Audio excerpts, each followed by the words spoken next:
Okay, sorry. Right side. Oh! Whoa! Come on, that's not that bad. Now, that's a scene that's been repeated for thousands of times in every culture in every part of the world for thousands of years.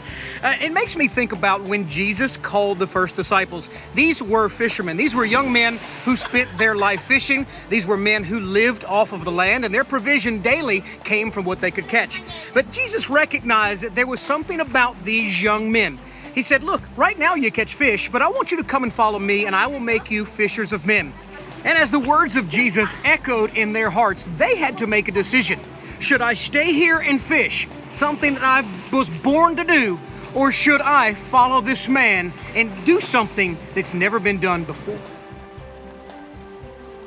The decision that they had to make in that split second did determine where Christianity would go in the next 2,000 years. And please consider that your gift and your call could have the same type of impact as well. Come on, guys, bring me a catfish. I want something big.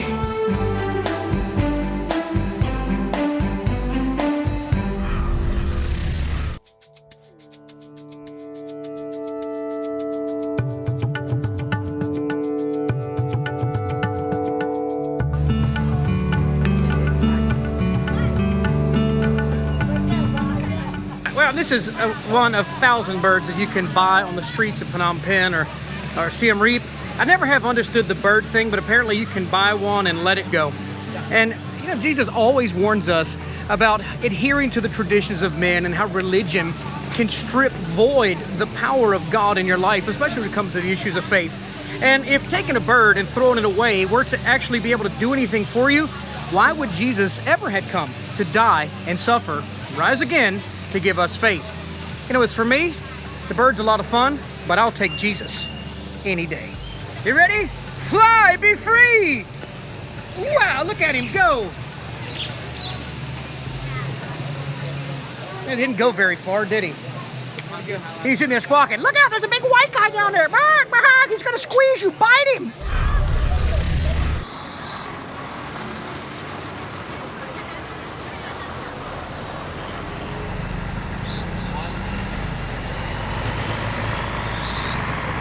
I wonder where that garbage truck is going. Hey, let's follow it and find out.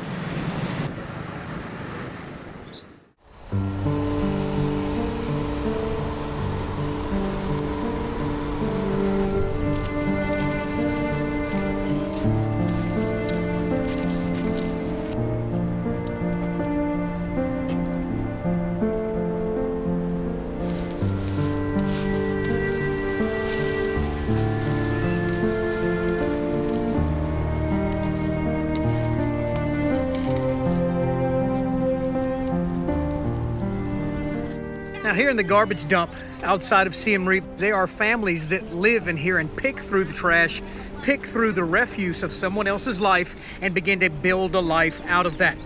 And as I think about teenagers, as I think about young people around the world, and I think about the call that God's given each one of us, I automatically think that, you know, those who were born in the West or those who were born with that proverbial silver spoon in their mouth may have more opportunities than someone, let's say, who was living in an environment like this. But just because you're born into a culture or an environment that is maybe not so lovely or so attractive, remember, they are just as valuable as somebody who lives in a lap of luxury.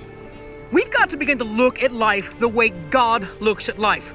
We always tend to judge our call and to judge everything by what we think. We judge everybody else by what we see. Do they smell good? Do they look good? The Bible says that that is not a righteous judgment, that God is the one who judges the hearts of all men. And it's out of that heart that God can begin to birth a call and begin to raise up people to reach a generation, not just here, but all over the world. Regardless of where you find yourself and the things that have happened to you, forget everything that everybody's ever said. What about what God is saying to you? What about what God wants to do in your life? So many times we take the opinions and we want the criticism of other people when we forget to go to the very one who gave us this desire and gave us this vision. That's God.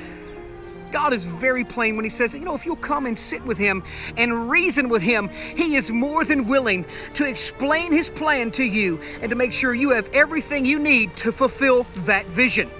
Well, Chad, what if I live in a garbage dump? God's no respecter of persons. If he did it for a John the Baptist type, if he did it for somebody like me, he can most assuredly do it for anyone in any situation that they find themselves.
Now, here in Siem Reap, this is one of many orphanages all over Cambodia, but this one has a special place in my heart. I came here 6 or 7 years ago for the dedication of this orphanage, and I see some of the young people that I saw then. They're prospering, they're doing great, they've been working on their English, and what excites me is the provision that God has made for these kids. Over 28 children are being taken care of, they're being fed, they're being loved on, and they're hearing the gospel. They're understanding that God is not just an American God.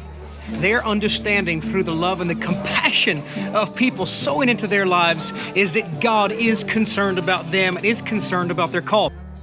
What excites me is that see these young people then take the message of Christ, begin to develop the call that they have on their lives and go out into the countryside of Cambodia and do exactly what God called them to do.